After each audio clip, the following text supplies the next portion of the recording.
चलिए देखिए, मोशन आपका 9th स्टैंडर्ड में एक चैप्टर है और आप लोग इसको थोड़ा बहुत ऑलरेडी अभी तक स्टडी करके आ चुके हो। मोशन को समझने से पहले हम समझते हैं रेस्ट के बारे में। आप कब कह सकते हैं कि कोई भी ऑब्जेक्ट जो है वो रेस्ट कंडीशन में, तो कोई भी ऑब्जेक्ट रेस्ट कंडीशन में है, जैसे कि हमें नॉर्मली पता चल जाता है कि ये देखिए ये ऑब्जेक्ट है इस वक्त एक मार्कर, तो मार्कर जो है इस वक्त रेस्ट कंडीशन, ठीक है। लेकिन ये मार्कर अगर कोई एस्ट्रोनॉट स्पेस में से देख रहा होगा तो क्या दिखाई देगा उसको? मोशन में दिखाई देगा। तो किसी पर्सन के लिए एक ऑब्जेक्ट रेस्ट कंडीशन में है और वही ऑब्जेक्ट किसी अनदर पर्सन के लिए मोशन में है। दैट मीन्स यहां पर क्या डिफरेंस आ रहा है? तो यहां पे मेन जो डिफरेंस है वो है उसकी सराउंडिंग का, कि ऑब्जेक्ट की जो सराउंडिंग है वो क्या है और ऑब्जेक्ट को हमने किस फ्रेम ऑफ रेफरेंस के अंदर रखा गया है। जैसे कि आप सभी इस वक्त अपने घर पर बैठ के ये लेक्चर को स्टडी कर रहे हैं, right? So right now you are at rest condition, fine, you are at rest condition. But अगर कोई एस्ट्रोनॉट स्पेस में से आपको देख रहा होगा तो उस एस्ट्रोनॉट को लगेगा कि आप मोशन में हैं। तो ऐसा क्यों? बिकॉज आप एक सिस्टम में हैं और वो सिस्टम क्या है? अर्थ एक बहुत बड़ा सिस्टम है जिस सिस्टम में आप इस वक्त बैठे हो, और अर्थ क्या हो रहा है? अपनी एक्सिस पे रोटेट हो रही है। तो जब कोई एस्ट्रोनॉट स्पेस में से अर्थ को देखेगा तो पूरा का पूरा जो सिस्टम है वो कैसा दिखाई दे रहा होगा? उसको घूमता हुआ दिखाई दे रहा होगा। जब पूरा का पूरा सिस्टम उसको घूमता दिखाई दे रहा है, दैट मीन्स हम ये कह सकते हैं कि उस सिस्टम में आप भी हो, राइट? तो आप भी क्या दिखाई दोगे? उसको मोशन में दिखाई दोगे। सो यहां पर अगर हमें रेस्ट एंड मोशन को डिफाइन करना है तो हम डिफाइन किस तरीके से कर सकते हैं वो देखिए। तो सबसे पहले तो हम देखते हैं कि ऑब्जेक्ट जो कि रेस्ट कंडीशन में होता है उसको, रेस्ट का मतलब होता है N object which does not change its position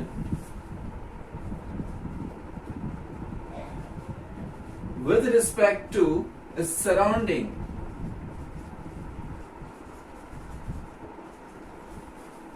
is called rest, ठीक है। अच्छा, अब दूसरी चीज देखिए, अगर हमें मोशन को डिफाइन करना है, ठीक है, तो मोशन को डिफाइन करने के लिए an object which changes its position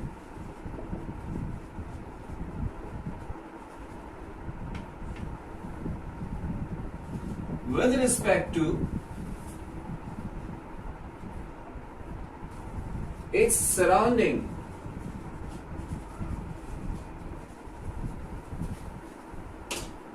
is called motion, ठीक है। तो आई होप कि आपको ये रेस्ट और मोशन के बीच में जो डिफरेंस है वो आपको क्लैरिफाई हो गया होगा, ठीक है। और इसमें जो मेन चीज है वो है इस सराउंडिंग, और इन फ्यूचर जाके आप दो वर्ड्स को स्टडी करेंगे जिसे हम कहते हैं इनर्शियल फ्रेम ऑफ रेफरेंस और एक और वर्ड है जिसे हम कहते हैं non inertial frame of reference. ये दोनों ही आप लोग स्टडी करोगे आगे चल के, अभी हमें इसको समझने की जरूरत नहीं है। जस्ट टू वर्ड्स अभी आपको याद रखने की, ऐसे कोई दो वर्ड्स हमें बताए गए थे, inertial frame of reference and non inertial frame of reference. आगे चल के हम इन दोनों चीजों को स्टडी करेंगे, ठीक है।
चलिए अब आगे देखते हैं।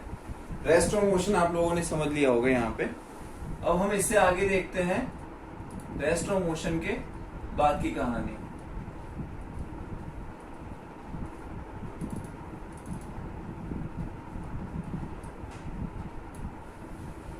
तो अब हम देखते हैं टाइप्स ऑफ मोशन। क्या देखेंगे? Types of motion. चलिए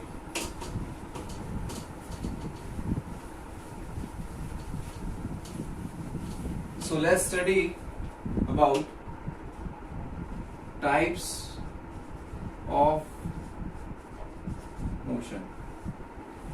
ठीक है, तो देखिए सबसे पहले random motion। most of the objects are moving in a random motion। ठीक है, उसके बाद है आपका ट्रांसलेशनल मोशन।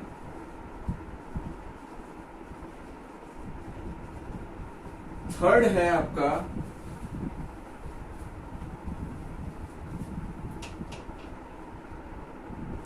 Oscillatory motion.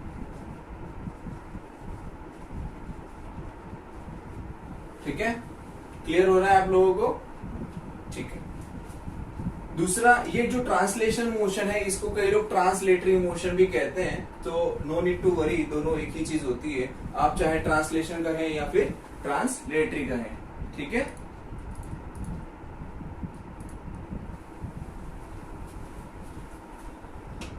इसके अलावा रेक्टिलिनियर मोशन।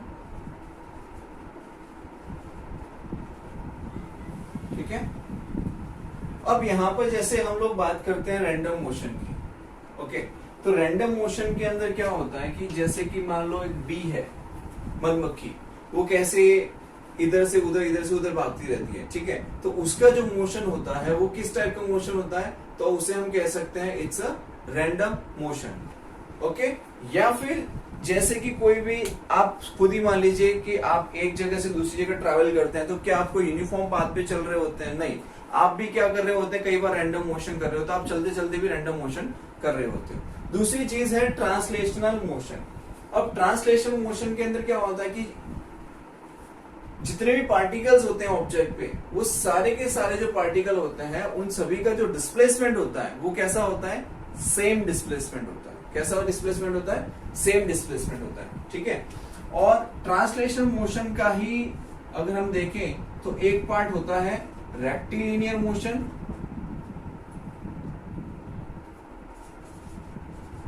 और दूसरा पार्ट होता है आपका curvilinear motion. These are the two parts of translational motion, rectilinear motion and curvilinear motion। और rectilinear motion के अंदर जो कि हमने यहाँ पर लिखा है ऑलरेडी कि rectilinear motion के अंदर क्या होता है, मान लीजिए यहाँ पर मैं आपके सामने ये 3 पेंसिल्स बना दी मैंने आपके लिए। ठीक है, कुछ इस तरीके से। अगर ये तीनों पेंसिल का एक पाथ जो है वो स्ट्रेट लाइन है, तो हम उसे कह सकते हैं कि ये कैसा मोशन है? Rectilinear motion. या कोई ऑब्जेक्ट 1 डायमेंशन में ट्रैवल करता है, रेक्टिलिनियर मोशन को हम 1 डायमेंशन के नाम से भी जानते हैं। अगर कोई ऑब्जेक्ट 1 डायमेंशन में ट्रैवल करता है, मुझे 1D 2D and 3D repeat करना है, तो आई थिंक मुझे लग रहा है 1D 2D 3D मुझे वापस रिपीट करना पड़ेगा, बिकॉज शायद आप लोगों से आवाज नहीं मिल पा रही थी। तो मैं फिर से रिपीट कर देता हूं 1D को। 1D that means we are saying 1 dimensional motion.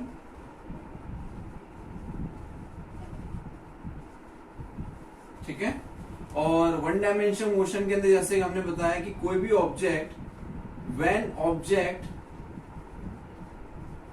Travels in a straight line, ठीक है, जब कोई ऑब्जेक्ट स्ट्रेट लाइन पाथ पे मूव करता है तब हम उसे कह सकते हैं कि ऑब्जेक्ट जो है वो 1 डायमेंशनल मोशन कर रहा है। ठीक है, सेकंड है 2D, मतलब कि टू डायमेंशनल मोशन।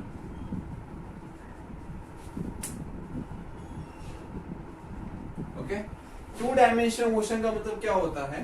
देखिए, जब हम बात कर रहे हैं कि we have two axis, X axis and Y axis, जब दो एक्सिस के बीच में ऑब्जेक्ट ट्रैवल करता है, ठीक है, X axis and Y axis, दो एक्सिस के बीच में जब कोई ऑब्जेक्ट ट्रैवल करता है, तब हम उसे कह सकते हैं it's a two dimensional motion, या फिर हम कहते हैं मोशन इन अ प्लेन। जैसे कि मैंने आपको एग्जांपल दिया अभी, बट आई थिंक उस वक्त my audio was not audible to all of you. So देखिए क्या है कि जैसे मान लीजिए आप एक बॉल लेके, जैसे क्रिकेटर बॉलिंग करता है, ठीक है, बॉलर्स तो क्या करते हैं, जैसे बॉल करते हैं तो उनका जो एक पाथ होता है वो एक ट्रेजेक्टरी पाथ होता है, कुछ इस तरीके से पैराबोलिक कर्व बन रहा होता है, ठीक है। तो जब वो पैराबोलिक कर्व बन रहा होता है तो वो एक्स एक्सिस और वाई एक्सिस के बीच में बन रहा होता है, कुछ इस तरीके से, ठीक है। तो उस टाइप के जो मोशन है उसे हम क्या कहते हैं, मोशन इन अ प्लेन या फिर motion in a two dimension, ठीक है। तीसरा जो लिया था हमने, तीसरा जो हम डिस्कस कर रहे थे 3D के बारे में, थ्री डायमेंशनल मोशन के बारे में। तो देखिए, थ्री डायमेंशनल मोशन, 3D मतलब कि थ्री डायमेंशनल मोशन, ठीक है। तो थ्री डायमेंशनल मोशन का मतलब क्या होता है कि जब कोई object X axis, Y axis और जेड एक्सिस, इन तीनों एक्सिस को यूज कर रहे हैं अपना मोशन के लिए, ठीक है, तब हम उसे क्या कहते हैं कि ऑब्जेक्ट जो है वो किस टाइप का मोशन कर रहा है, थ्री डायमेंशनल मोशन कर रहा है। फॉर एग्जाम्पल मैंने आपको बताया कि जब एक एरोप्लेन एक्स एक्सिस पे पहले दौड़ रहा होता है कुछ इस तरीके से, ठीक है, क्या करना है, पहले रनवे पे दौड़ता है, उसके बाद में वो क्या करता है, हल्का सा लिफ्ट होता है कुछ इस तरीके से, लाइक दिस, ठीक है। अब ये फर्स्ट पोजीशन हो गई, ये सेकंड पोजीशन हो गई, तो एक्स एक्सिस और वाई एक्सिस के बीच में आ गया, ठीक है। अब क्या करता है, वो अपने पाथ को कुछ इस तरीके से चेंज कर रहा होता है, फाइन। तो यहां पर क्या हो रहा है कि एक्स वाई जेड तीनों एक्सिस का यूटिलाइजेशन हो रहा है। तो इस टाइप के जो मोशन होते हैं उसे हम क्या कह सकते हैं, थ्री डायमेंशनल मोशन कहते हैं। क्या कहते हैं, थ्री डायमेंशनल मोशन। क्लियर है यहां तक? चलिए, अगर आप लोगों को कोई भी डाउट है या कोई भी क्वेरी है तो आप अपना क्वेश्चन पुटअप कर सकते हैं चैट बॉक्स के अंदर, मैं तुरंत ही उसे रिजॉल्व कर दूंगा। ओके,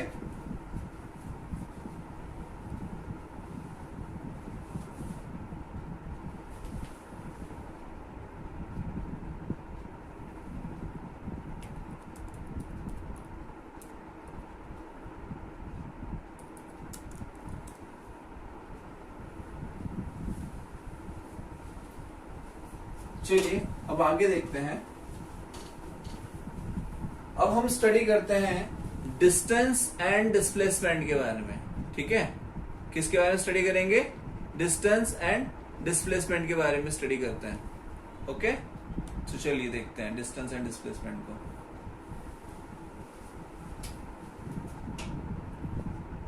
डिस्टेंस एंड डिस्प्लेसमेंट, ठीक है। चलिए, तो देखिए डिस्टेंस एंड डिस्प्लेसमेंट में क्या फर्क है। सबसे पहले तो एक चीज समझिए, हम लोग सबसे पहले डिस्कस करेंगे डिस्टेंस के बारे में। ओके, तो मान लीजिए कि आपका घर जो है वो यहां पर है, you are right now at your home, कुछ इस तरीके से, ठीक है। अब क्या हो रहा है कि यहां से कुछ दूरी पे आपका स्कूल है। अब जाने का एक तो ये रास्ता है और दूसरा रास्ता है ये, तो ये one way to go and this one is the second way to go. There are two ways to reach to your school. एक तो ये रास्ता है और दूसरा ये रास्ता। तो यहां पर देखिए कि आप जब अपने घर से निकलेंगे, ठीक है, और आप इस रास्ते से जाएंगे आराम से घूमते फिरते अपनी स्कूल की तरफ, ठीक है, मस्ती मौज मस्ती करते हुए, तो जब आप यहां से निकल के और यहां पर पहुंचोगे तो मतलब यहां पर क्या किया आपने, काफी ज्यादा डिस्टेंस कवर किया है। इसकी कंपैरिजन वो आपको दिखाई दे रहा है, ठीक है, इसमें कुछ नया नहीं है, आपको दिखाई दे रहा है कि यहाँ पर ये जो पाथ हमने कवर किया है ये ज्यादा बड़ा है और ये छोटा है। तो डिस्टेंस और डिस्प्लेसमेंट में क्या है वो मैं आपको बताता हूँ कि जैसे यहां से ये वाला जो पाथ हमने कवर किया है, ठीक है, वन वे टू गो जो है, तो यहां पर हम लिख सकते हैं total path covered by an object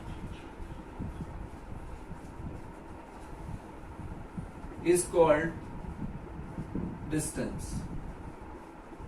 तो ये जो टोटल पाथ कवर किया है ऑब्जेक्ट ने या आपने, ये जो टोटल पाथ कवर करता है आपको दिखाई दे रहा है, इसे हम क्या कहते हैं, डिस्टेंस। और डिस्प्लेसमेंट को कैसे डिफाइन करेंगे, तो देखिए डिस्प्लेसमेंट क्या होता है, a shortest path, a shortest path covered by an object is called displacement, ठीक है। तो यहां पर देखिए ये टोटल पाथ मतलब कि लॉन्ग रूट वाला जो है वो, और एक शॉर्टेस्ट पाथ, ये डिस्टेंस होता है आपका, तो इसे हम क्या कहेंगे, this one is your distance and this one is your displacement, ठीक है। तो डिस्टेंस और डिस्प्लेसमेंट के बीच में क्लैरिटी आ गई कि डिस्टेंस और डिस्प्लेसमेंट क्या होता है कि ये जो लॉन्ग रूट है मतलब जो टोटल पाथ कवर कर रहा है ये आपका क्या है, डिस्टेंस है, और ये जो शॉर्टेस्ट पाथ है ये क्या है आपका, ये आपका डिस्प्लेसमेंट है, ठीक है। चलिए आगे देखिए,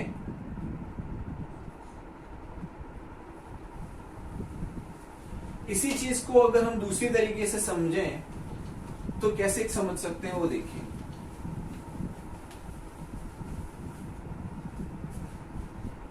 सपोज ये है आपका पॉइंट ए और ये है आपका पॉइंट बी, ठीक है, और ये मैंने एक पाथ ले लिया, ठीक है।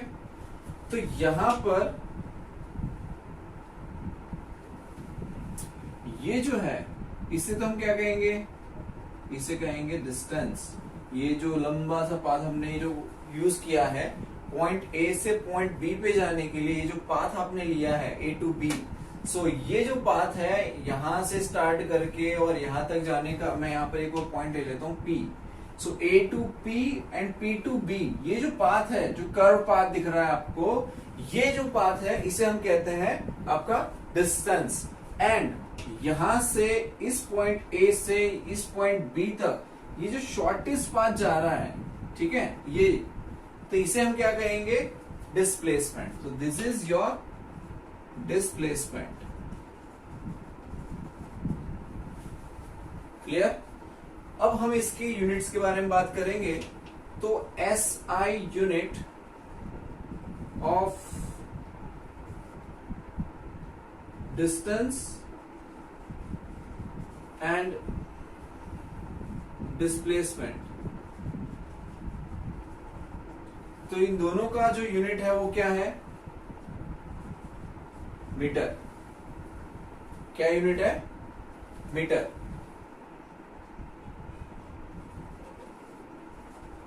ये है इनका SI यूनिट। अगर आपको पूछा जाए इसका CGS यूनिट, तो CGS यूनिट होता है सेंटीमीटर, ठीक है। तो एक हो गया आपका मीटर और दूसरा क्या हो गया आपका सेंटीमीटर। तो ये हमारे पास डिस्टेंस और डिस्प्लेसमेंट दोनों के ही यूनिट्स है। क्लियर है यहां तक आप सभी को कि डिस्टेंस क्या होता है, डिस्प्लेसमेंट क्या होता है, उनकी यूनिट्स क्या है। ठीक है, चलिए आगे बढ़ते हैं। कोई डाउट है आपको तो आप यहां पे प्लीज मैसेज कीजिएगा, so I will definitely resolve your doubt also. ठीक है,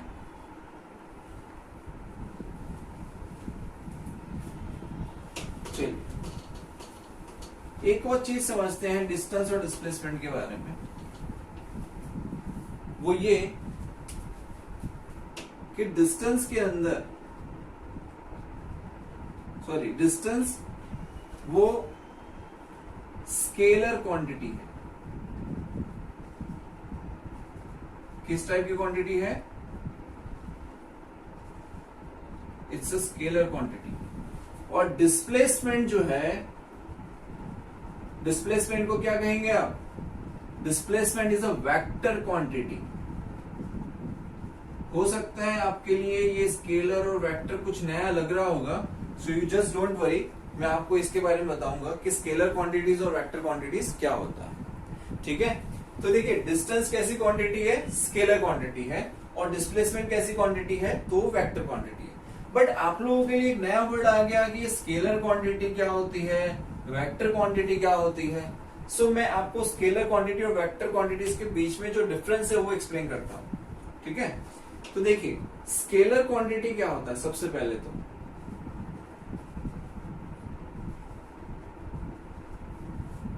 और वेक्टर क्वांटिटी क्या होता है।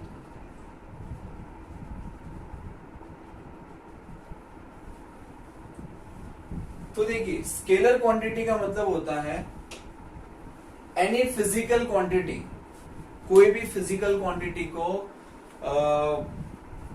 हम कह सकते हैं कि उसको एक्सप्लेन करने के लिए या उसको डिस्क्राइब करने के लिए अगर हमें सिर्फ और सिर्फ उसके मैग्नीट्यूड की रिक्वायरमेंट होती है, ठीक है, तो हम उसे कहते हैं स्केलर क्वांटिटी। जैसे कि मान लीजिए आप मार्केट में जाते हैं और मार्केट में जाके कहते हैं I need 2 kg of potato, right.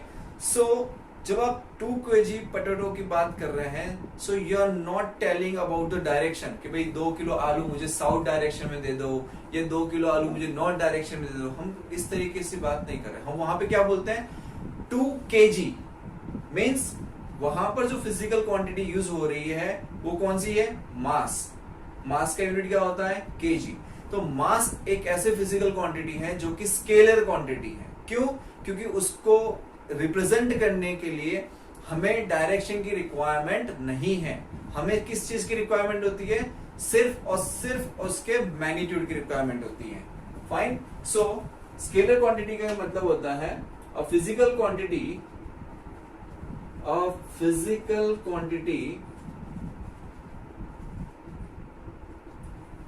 which can be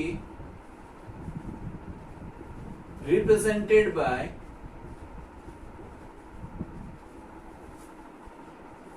only magnitude।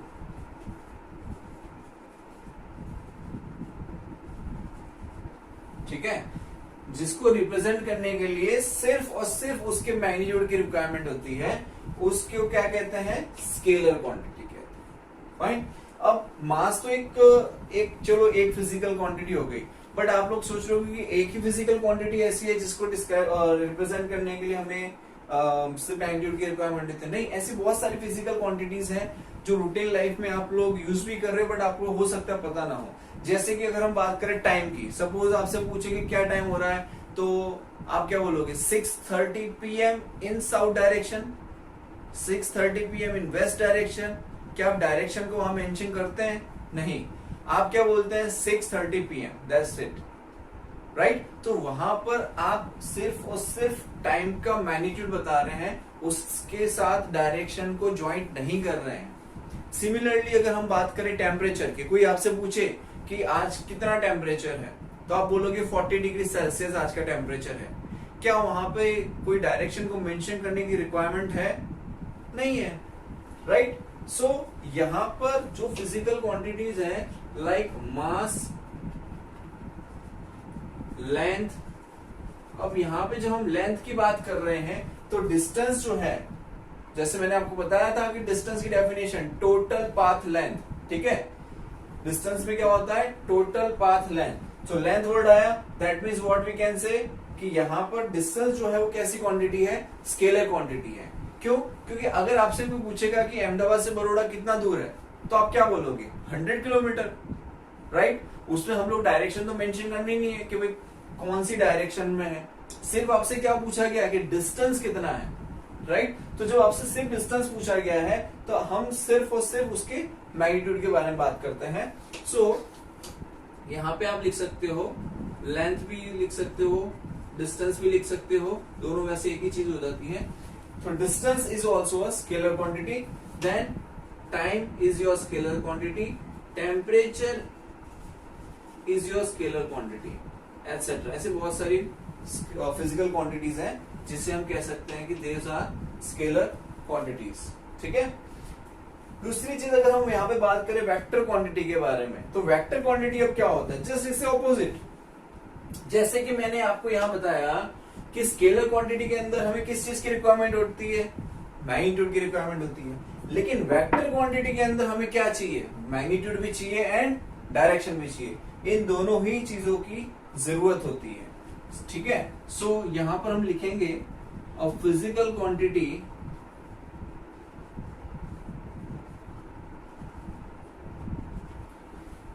which can be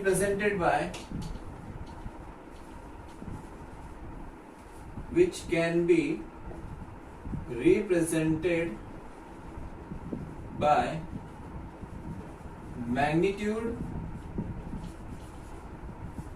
plus direction, ठीक है। जब इन दोनों चीजों की जरूरत पड़ती है उस टाइप की जो फिजिकल क्वांटिटीज हैं उसे हम कहते हैं वेक्टर क्वांटिटीज। जैसे कि अब आप सोच रहे हो कि ऐसी कौन सी फिजिकल क्वांटिटी है जिसमें हमें डायरेक्शन की जरूरत पड़ती है, डेफिनेटली जरूरत पड़ेगी। क्यों? देखिए, जैसे कि अगर हम बात करें, आप प्लेन में बैठ के कहीं जा रहे हैं, ठीक है, तो वहां पर जब आप स्काई में होते हैं उस टाइम पर थोड़ी ना वहां पे कोई बना के रखा है कि चलो ये वाला रास्ता है, इसको पकड़ लो और आप यहाँ से लेफ्ट चले आना, यहाँ पर ये बिल्डिंग दिखती है, इस बिल्डिंग से राइट ले लेना। वहां पर कोई इस तरीके के लैंडमार्क्स तो है नहीं स्काई के अंदर, बट वहां पर क्या यूज करते हैं, नेविगेशन यूज करते हैं, वहां पे कोऑर्डिनेट्स यूज किए जाते हैं। समझ में आ रहा है आपको? नेविगेशन का सबसे बड़ा रोल प्ले किया जाता है डायरेक्शन के लिए, क्योंकि उसका मतलब ही होता है, इवन अगर आप गूगल मैप पे जब आप सर्च करते हैं किसी भी लोकेशन को सर्च करते हैं तो क्या मिलता है, क्या आपको सिर्फ डिस्टेंस बताता है? नहीं, आपको डिस्टेंस के साथ साथ क्या शो करता है, डायरेक्शन भी शो करता है। और आप देखिएगा, अगर आपको मान लीजिए अहमदाबाद टू जयपुर जाना है और अगर आपने गूगल मैप पे सर्च किया है जयपुर, अहमदाबाद आपका करंट लोकेशन है और आपका डेस्टिनेशन जो है वो जयपुर है, तो आप क्या करेंगे, आपके पास 2 to 3 आपके पास ऑप्शंस होंगे डिफरेंट कि ये एक रूट है, ये रूट है, ये रूट है। These are the routes available for you to reach to your destination. But उन सभी रूट्स के अंदर आप देखिएगा तो डिस्टेंस सबका अलग अलग होता है, ठीक है। क्या होता है, डिस्टेंसेस सब में अलग अलग होता है और हम क्या करते हैं, हमेशा शॉर्टेस्ट रूट को पॉसिबली सिलेक्ट करते हैं। फाइन। यहां पर समझने वाली बात यह है कि उसके अंदर जब आप देखते हैं तो वहां पर जब आप नेविगेशन यूज कर रहे होंगे तो वहां पर मेंशन कर रहा होगा कि take left, take right, right. तो ये जो चीजें हैं वो क्या शो करती हैं, वो रिप्रेजेंट करती है नेविगेशन को, नॉर्थ साउथ ईस्ट वेस्ट, ये सब क्या है, आपकी डायरेक्शंस हैं और इन डायरेक्शंस के बेसिस पे ही हमें पता चलता है कि आपके डेस्टिनेशन तक आपको किस रास्ते से पहुंचाना है। लाइक अगर हम दूसरा एक एग्जांपल दें, सपोज आप में से कोई अगर साइंटिस्ट बनता है फ्यूचर में और आपको बोला जाता है कि इसके अंदर आपको इनपुट करने हैं कोऑर्डिनेट्स। अब कोऑर्डिनेट्स कहाँ के इनपुट करोगे भाई, जहां पर आपको मिसाइल लॉन्च करनी है वहां के आपको कोऑर्डिनेट्स इनपुट देने पड़ेंगे। तो वहां पर अगर आप कोऑर्डिनेट्स नहीं दोगे, सिर्फ डिस्टेंस में इनपुट दे दोगे कि 200 किलोमीटर तक इसकी रेंज है, अब कहीं भी डाल दो, उससे काम नहीं बनता है। 200 किलोमीटर रेंज है, बट वो रेंज में उसकी डायरेक्शन कौन सी होगी, कहाँ जाके उसे डिस्ट्रॉय करना है, उसके लिए हमें क्या करना पड़ेगा, उसके लिए हमें उसके अंदर कोऑर्डिनेट्स इनपुट करने पड़ते हैं, तब जाके वो उस डायरेक्शन को फॉलो करता है और वहां पे जाके जो भी आपका मिशन जो होता है उसे कंप्लीट करने का काम करता है, मतलब डिस्ट्रॉय करता है जाके। ठीक है, चलिए यहां तक क्लियरिटी आपको, आई थिंक मोस्ट प्रोबेबली आपको वेक्टर क्वांटिटी को समझ में आ गया होगा। अब यहां पर डिस्प्लेसमेंट जो है, ठीक है, डिस्प्लेसमेंट क्या है, तो डिस्प्लेसमेंट आपकी वेक्टर क्वांटिटी। अब डिस्प्लेसमेंट वेक्टर क्वांटिटी इसलिए है क्योंकि उसमें इनिशियल पॉइंट और फाइनल पॉइंट को कंसीडर किया जाता है, means we need a direction in that. तो डिस्प्लेसमेंट कैसी क्वांटिटी हो गई, वेक्टर क्वांटिटी होगी। दूसरा, अगर आप देखेंगे वेलोसिटी, आगे चल के आप पढ़ोगे वेलोसिटी के बारे में भी, तो velocity is also a vector quantity. Velocity के बाद आप स्टडी करोगे एक्सेलरेशन के बारे में, so acceleration is also a vector quantity. ठीक है, तो इस तरीके से काफी सारी ऐसी लाइक मोमेंटम हो गया, टॉर्क हो गया, तो ये सारी क्या है, वेक्टर क्वांटिटीज है। क्लियर, चलिए तो ये हो गया आपका स्केलर क्वांटिटी और ये हो गया आपका वेक्टर क्वांटिटी के बारे में। यहां तक किसी को कोई डाउट है तो आप पूछ सकते हैं।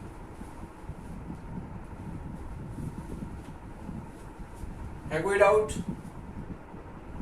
चलिए, नहीं है, बहुत बढ़िया।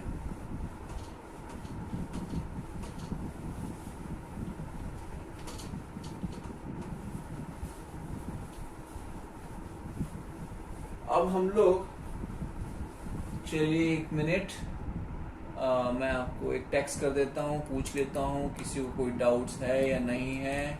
कोई डाउट है तो आप मुझे पोस्ट कर सकते हैं। ठीक है, ओके, चलिए। सो नेक्स्ट टॉपिक जो हमें देखना है, उससे पहले हम लोग एक देखेंगे एग्जाम्पल। ठीक है, चलिए तो एग्जाम्पल देख लेते हैं एक बार। ओके, क्वेश्चंस जो है मैं आपको करवा रहा हूँ, आप लोग चाहो तो नोट डाउन कर लेना साथ साथ में। ठीक है, चलिए तो मान लीजिए हम लोग कंसीडर कर रहे हैं एक क्वेश्चन को, चलो इसको मैं मिटा देता हूँ, इसकी भी जरूरत नहीं है। Question number 1। अब ये जो क्वेश्चन है वो हम ले रहे हैं डिस्टेंस और डिस्प्लेसमेंट के बेसिस पे। ठीक है, तो क्वेश्चन ये है, अ पर्सन मूव्स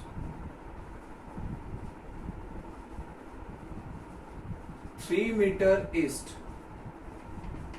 ठीक है, 3 metre east and 4 metre north. अब आपसे पूछा जा रहा है, find distance covered by person, find distance covered and displacement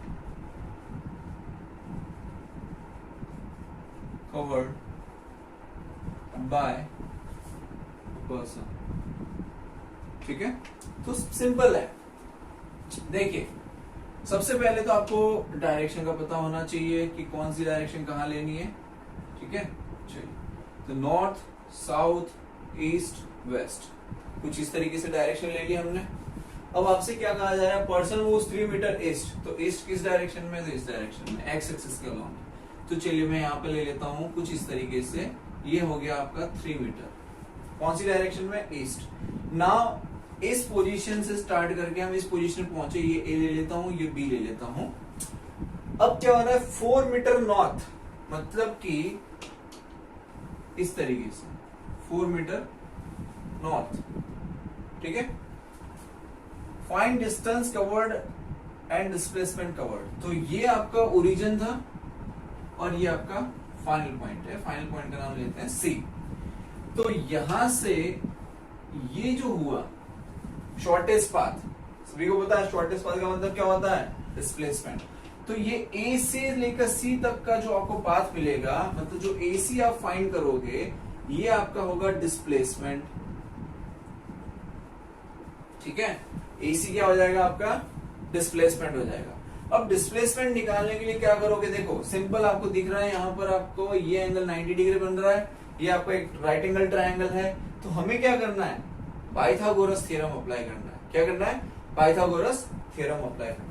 तो जब आप पाइथागोरस थ्योरम अप्लाई करेंगे तो आप देखिए, हाइपोटेन्यूस का स्क्वायर मतलब AC का स्क्वायर इक्वल्स टू बेस का स्क्वायर मतलब AB का स्क्वायर प्लस बीसी का स्क्वायर मतलब परपेंडिकुलर का स्क्वायर, ठीक है।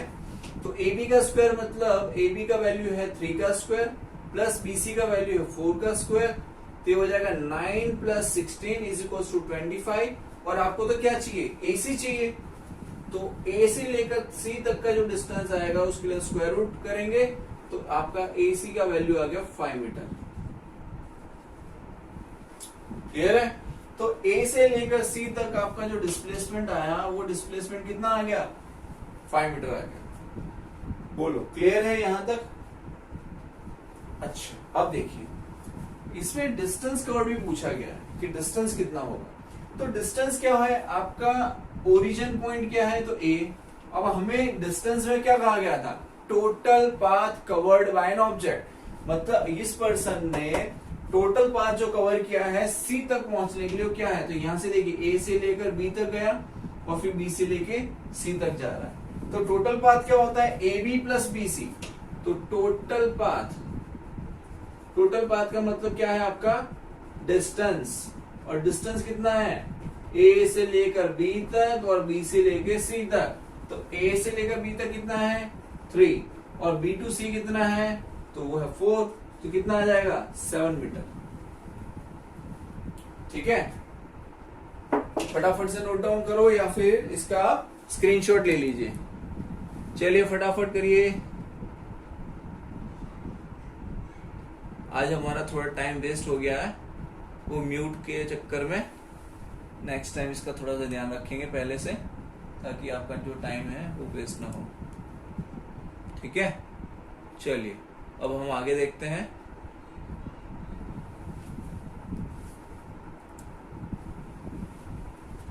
चलिए नेक्स्ट क्वेश्चन देखते हैं।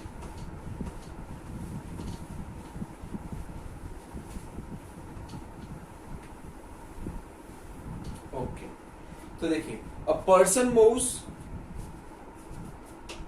2 मीटर साउथ। ठीक है, a person move 2 metre south, 2 metre east and 4 metre south. ये ले लेते हैं। एंड फाइंड करना है डिस्टेंस एंड डिस्प्लेसमेंट, जैसे कि हमने लास्ट टाइम फाइंड किया था। Find distance and displacement. देखते हैं। सो देखिए जैसे लास्ट टाइम किया था सेम पैटर्न आपको यूज करना रहेगा इसमें भी। ठीक है, लास्ट टाइम हमने क्या किया था, नॉर्थ साउथ ईस्ट वेस्ट लिया था, तो सेम यहां पर भी ले लेते हैं। चलो मैं यहां पर आपको छोटा सा बना के दिखा देता हूं एक बार, कि ये नॉर्थ है, ये साउथ है, ये ईस्ट है और ये आपका वेस्ट हो। ठीक है, ओके। तो 2 मीटर साउथ, तो 2 मीटर साउथ मतलब कहां जाना है, नीचे की तरफ जाना पड़ेगा। तो मान लीजिए ये आपका पॉइंट हो गया A, यहां से हम नीचे की तरफ जा रहे हैं 2 मीटर। देन 2 मीटर ईस्ट, तो ईस्ट का मतलब आपको एक्स एक्सिस की तरफ जाना है, तो ये आप एक्सिस की तरफ चले गए, इसको पॉइंट दे दिया B। ठीक है, थोड़ा छोटा कर देता हूं ताकि 2 मीटर दोनों एक जैसे लगे। ये पॉइंट हो गया आपका B। Then 4 metre south, 4 metre south मतलब फिर से नीचे जाना है, तो ये यहाँ B पॉइंट है और ये आपका 4 मीटर हो गया। चलिए, तो आप कहां पर पहुंच गए, C पॉइंट पे पहुंच गए। ये आपका 4 मीटर डिस्टेंस हो गया, ये आपका 2 मीटर डिस्टेंस हो गया और ये आपका 2 मीटर डिस्टेंस हो गया। ठीक है, तो अब आपको फाइंड क्या करना है, दो चीजें निकालनी है, एक तो डिस्टेंस निकालना है और दूसरा डिस्प्लेसमेंट निकालना है। तो देखिए डिस्टेंस निकालने के लिए तो आपको पता चल जाएगा तुरंत ही, उसमें कोई इश्यू नहीं रहेगा। डिस्प्लेसमेंट जो है वो उसके लिए क्या करना पड़ेगा, तो आप देखिए कुछ इस तरीके से आपको यहां तक जाना पड़ेगा शॉर्टेस्ट पाथ से। ठीक है, तो जो आप शॉर्टेस्ट पाथ से जाएंगे कुछ इस तरीके से डायग्राम बनेगा। ठीक है, अब यहां पर क्या हो रहा है, तो देखिए इसको मैं एक डॉटेड लाइन से रिप्रेजेंट कर देता हूं, कुछ इस तरीके से ज्वाइन कर देते हैं इसको, यस लाइक दिस। आप एक बार डायग्राम ड्रॉ कीजिए ताकि आपको इस क्वेश्चन को समझने में और करने में आसानी रहे। ठीक है,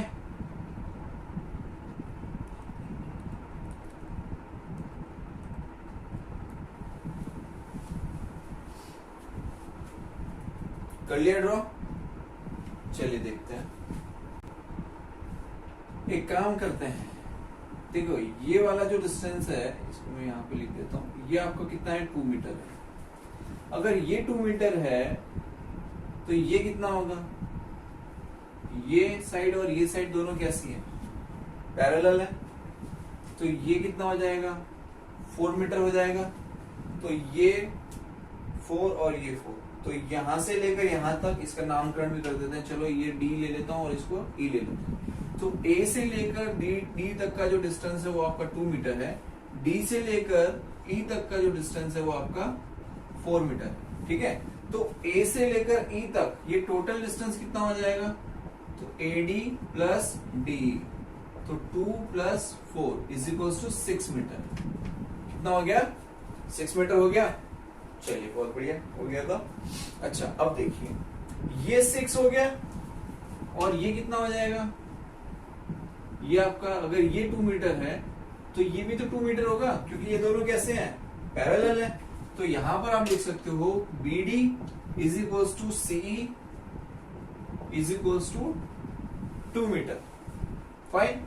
तो अब आप क्या कर सकते हैं, आपको देखो एक क्या मिल रहा है? राइट एंगल ट्राइंगल मिल रहा है, ए ई सी, ये एक राइट एंगल ट्राइंगल मिल रहा है। तो यहां पर यूजिंग पाइथागोरस थ्योरम, सीधा लिख ही देता हूं क्योंकि स्पेस कम है। ठीक है, तो देखिए यूजिंग पाइथागोरस थ्योरम ए से लेकर ई तक इन ट्राइंगल ए ई सी, तो ए से लेकर ई तक तो ए ई का स्क्वायर इक्वल्स टू ए सी का स्क्वायर। ओ सॉरी, हमें हाइपोटेनस लेना है, तो ये रहा आपका हाइपोटेनस। ए सी का स्क्वायर इक्वल्स टू ए ई का स्क्वायर प्लस सी ई का स्क्वायर। ठीक है। अच्छा अब ए ई ये डिस्टेंस कितना है? 6 मीटर। तो यहां पे ले लिया 6 का स्क्वायर। सी ई ये डिस्टेंस कितना है?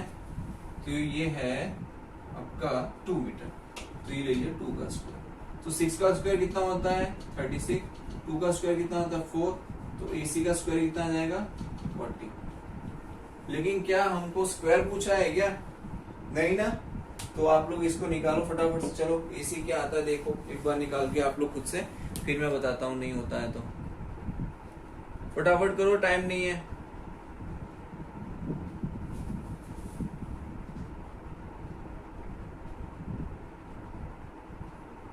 किया कि नहीं किया? चलो देखो यहाँ पे बहुत आसान है, कुछ नहीं है इसमें। मैं यहाँ पे बता देता हूँ। AC का स्क्वायर इज इक्वल्स टू जो 40 लिखा है, इसका मतलब ये हो गया AC का स्क्वायर है आपका 40। सो वी कैन से 4 इंटू 10। सो AC कितना हो जाएगा? दोनों का स्क्वायर रूट करेंगे अगर 4 इंटू 10, तो ये 4 बाहर आ जाएगा और ये हो जाएगा 2 इंटू रूट 10 मीटर। तो ये आ गया आपका डिस्प्लेसमेंट। डिस्टेंस निकालना तो बहुत आसान है, कुछ है ही नहीं उसमें। तो आपका इनिशियल पॉइंट क्या था? ये था। फाइनल पॉइंट क्या है? ये है। यहां से यहां गए, यहां से यहां गए, यहां से यहां गए, तो कितना हुआ? 2 + 2 + 4 कितना हो जाता है? 10 हो गया। 2 + 2 + 4 कर दो, आ गया आपका आंसर। तो वो आपका आ जाएगा डिस्टेंस। क्या आ जाएगा? डिस्टेंस आ गया भाई साहब। समझ में आ रहा है कि नहीं आ रहा है? ठीक है।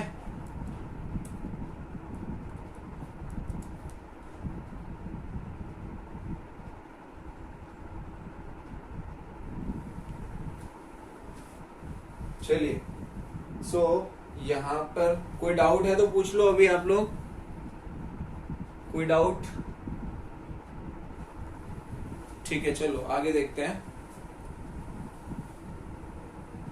वैसे बहुत इजी है, डाउट्स खैर होने भी नहीं चाहिए आपको।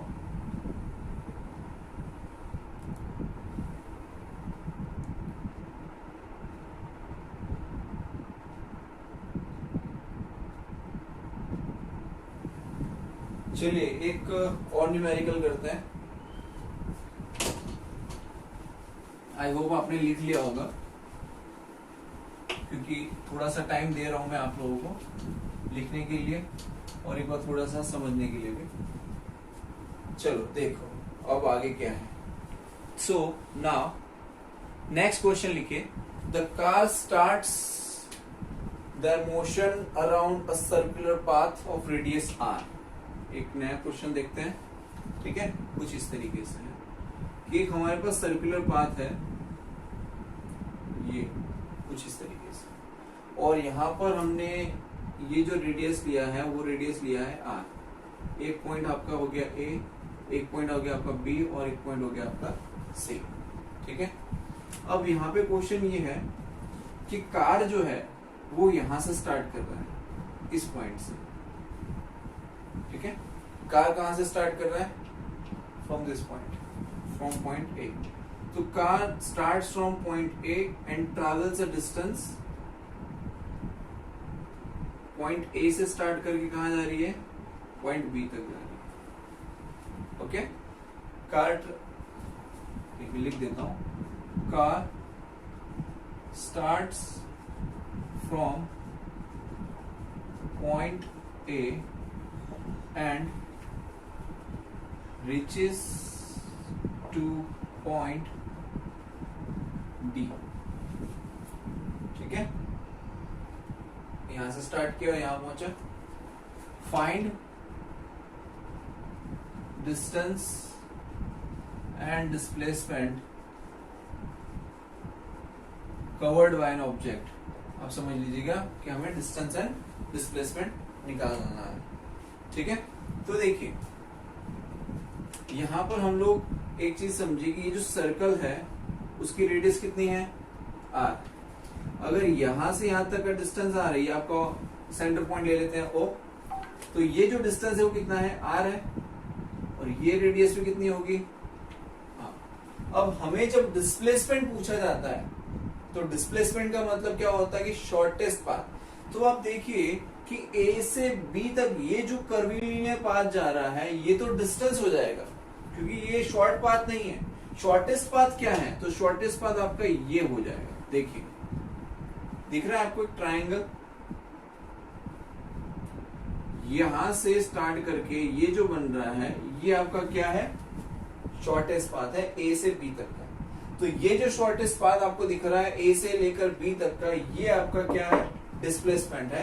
तो आपको फाइंड करना है A से B तक शॉर्टेस्ट पाथ, तो वो आपका क्या हो जाएगा? डिस्प्लेसमेंट। अब डिस्प्लेसमेंट निकालने के लिए क्या करना है? तो देखिए ये आपका एक दिखाई दे रहा है राइट एंगल ट्रायंगल।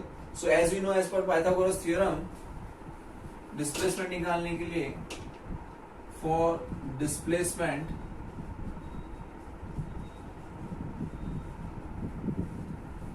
A से B तक, तो ए बी का स्क्वायर इक्वल्स टू A से लेकर O तक ए ओ का स्क्वायर प्लस B से लेकर O तक B O का स्क्वायर। लिख सकते हैं? ठीक है, लिख सकते हैं बिल्कुल। ये आपका हाइपोटेनियस हो गया, ये आपका परपेंडिकुलर हो गया, और ये आपका बेस हो गया। तो AB का जो स्क्वायर है ये आपका क्या है? ये आपका है डिस्प्लेसमेंट। और A से लेकर O तक क्या है? तो सभी जानते हैं A से लेकर O तक आपका R है, B से लेकर O तक आपका R है, ठीक है। That is the radius of the circle. So R square plus R square is equal to क्या हो जाएगा? 2R square. समझ में आ रहा है? ठीक है, चलिए। तो यहां पर AB क्या हो जाएगा आपका? Square root of 2R। ये जो आया ये क्या आया? This is your displacement. काफी अच्छे से आपको समझ में आ गया होगा डिस्प्लेसमेंट कैसे निकालते हैं। अब तो किसी भी तरीके का क्वेश्चन आएगा तो आप डिस्प्लेसमेंट निकाल सकते हो, इतना आप कैपेबल हो चुके हो, ठीक है। तो ये है आपका डिस्प्लेसमेंट। क्लियर है यहां तक? चलिए अब हमें क्या निकालना है? तो अब हमें निकालना है डिस्टेंस। क्या निकालेंगे? डिस्टेंस निकालेंगे। तो डिस्टेंस निकालने के लिए देखिए ये एक आपका सर्कल है। इस सर्कल को अगर आप देखोगे तो तो कितने पार्ट्स में डिवाइड किया है? 4 पार्ट्स में डिवाइड किया है। और हमने कितना पार्ट कवर किया है? तो फर्स्ट क्वाड्रेंट, ठीक है। ये हमने क्या किया, फर्स्ट क्वाड्रेंट ही कवर किया है। तो जो आपने फर्स्ट क्वाड्रेंट कवर किया है मतलब 1/4 ऑफ 2 पाई आर, क्या किया है 1/4 ऑफ 2 पाई आर, तो आपको डिस्टेंस मिल जाएगा 1/4 ऑफ 2 पाई आर। कर लो कितना आ रहा है, देखो आप आंसर क्या आ रहा है, कितना आएगा आंसर बताओ फटाफट से। देखिए so distance covered by car 1/4, क्यों 1/4 कर रहे हैं समझ में आ रहा है आपको, क्योंकि एक सर्कल है और इस सर्कल का ए से बी तक जो पार्ट आपने कवर किया है that is the 1/4 of total circumference of the circle. So ये 2 से 2 गया तो क्या बचेगा पाई आर बाय 2 मीटर में अगर दिया है तो ठीक है लिख दो, नहीं तो वाइस कोई इशू नहीं है, ठीक है। चलो क्लियर है यहां तक कैसे निकालना है डिस्टेंस एंड डिस्प्लेसमेंट। तो यहां पर आप एक चीज नोटिस कीजिए कि मैंने आपको बताया ए से बी तक का, अगर मान लो एग्जामिनर ऐसा पूछ ले कि आपको ए से सी तक का डिस्प्लेसमेंट एंड डिस्टेंस निकाल के बताना है, सपोज मान लो क्वेश्चन मान लो 5 मार्क्स में पूछना है या 3 मार्क्स में पूछना है, थोड़ा लंबा करना है क्वेश्चन को, और क्वेश्चन को ये सब पूछा गया कि कार जो है पॉइंट ए से स्टार्ट करके बी पे गई, वो पार्ट 1 कंप्लीट कर लिया। सपोज मैंने पार्ट 2 ये कंसीडर किया कि car start from point A and reaches to point C, ठीक है।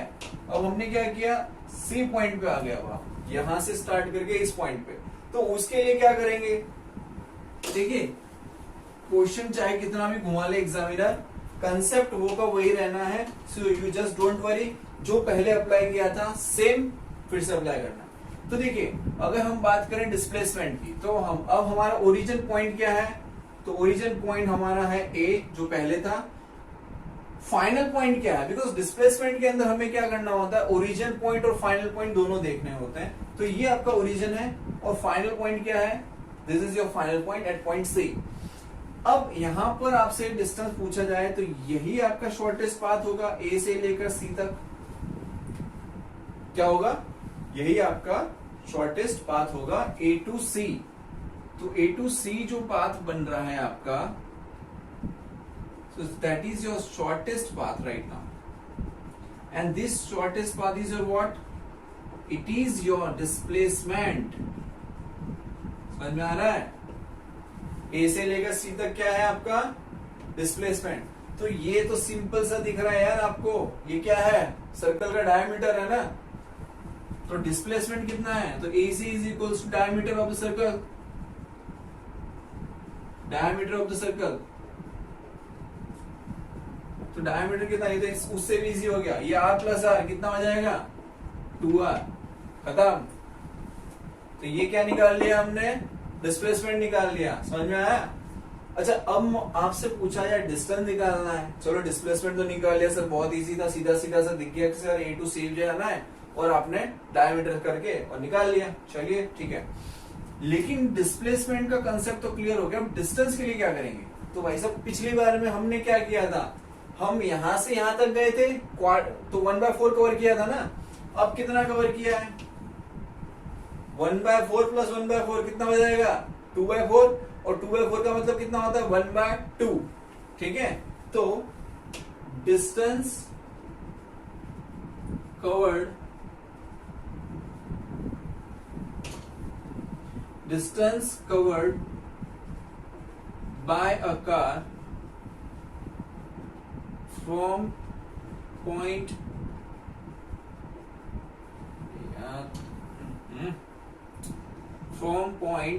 ए to C, A to C के लिए डिस्टेंस कितना आएगा, तो देखो डिस्टेंस के लिए हम ले लेते हैं ए टू सी, कितना आ जाएगा, तो जैसे कि आपको बताया 1/4 प्लस 1/4 तो कितना हो जाएगा 2/4, तो 1/2 into circumference of the circle that is 2 pi R, 2 से 2 गया तो आपका आ गया पाई आर, ये आपका क्या आ गया डिस्टेंस आ गया। चलिए क्लियर है, तो दोनों ही चीजें आपको समझ में आनी चाहिए कि ये आपका डिस्प्लेसमेंट है और ये आपका डिस्टेंस है। तो कोई कंफ्यूजन आपको नहीं होना चाहिए कि डिस्टेंस और डिस्प्लेसमेंट कैसे निकालना है या डिस्टेंस और डिस्प्लेसमेंट में क्या फर्क है। ठीक है, आप लोगों को यहां तक आई होप कि सारी चीजें क्लियर हो चुकी होंगी और कोई डाउट नहीं होगा। फाइन, चलिए तो अब हम आगे बढ़ते हैं।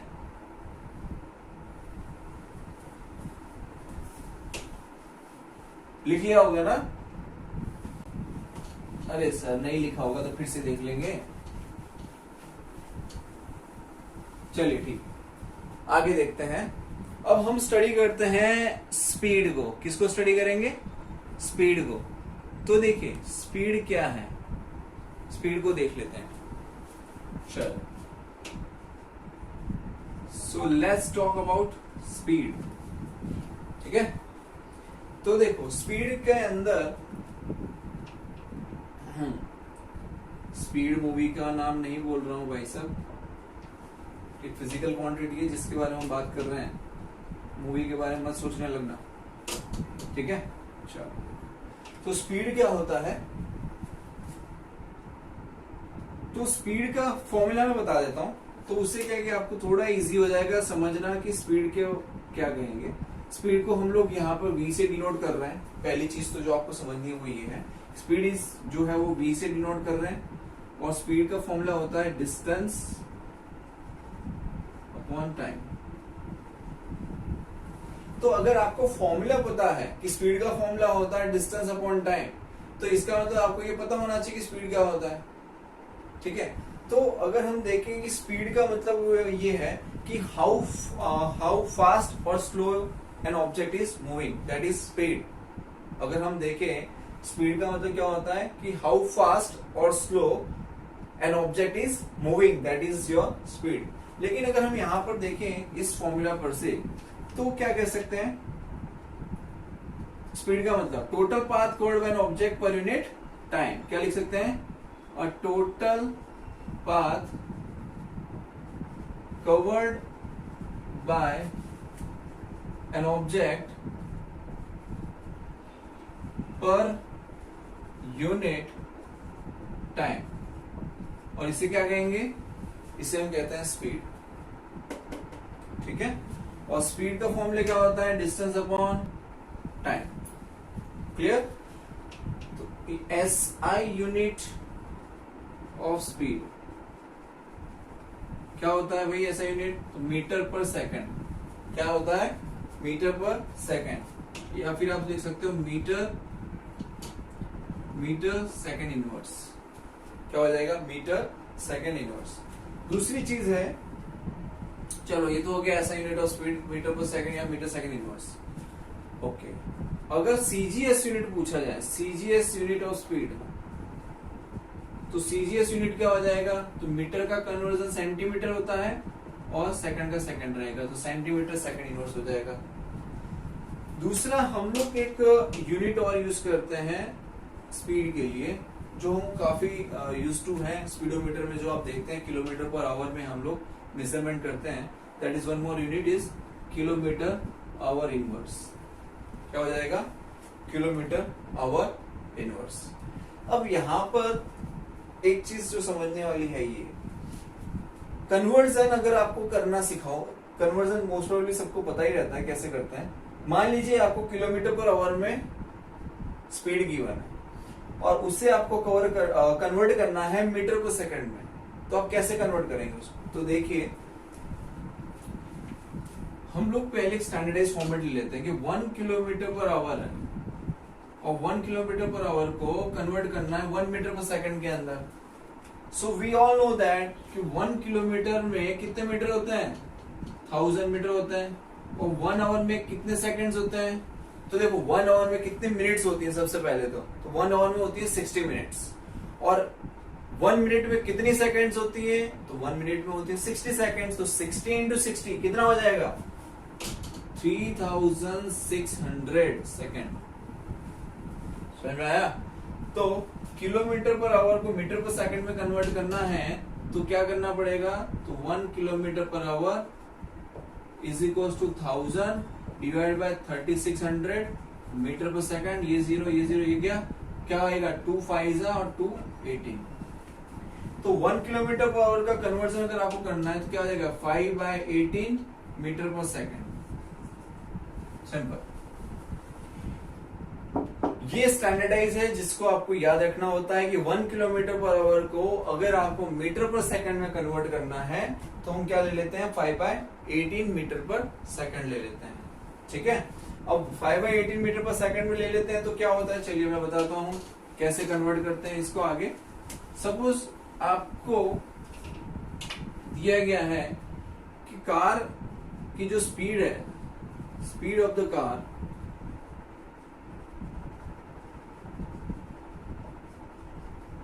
Is 180 kilometre per our. बहुत ज्यादा है 180 किलोमीटर पर आवर। ठीक है, अब इसको कन्वर्ट करना है आपको मीटर पर सेकंड में, तो क्या करोगे, तो हमें करना पड़ेगा 180 मल्टीप्लाई बाय 5/18।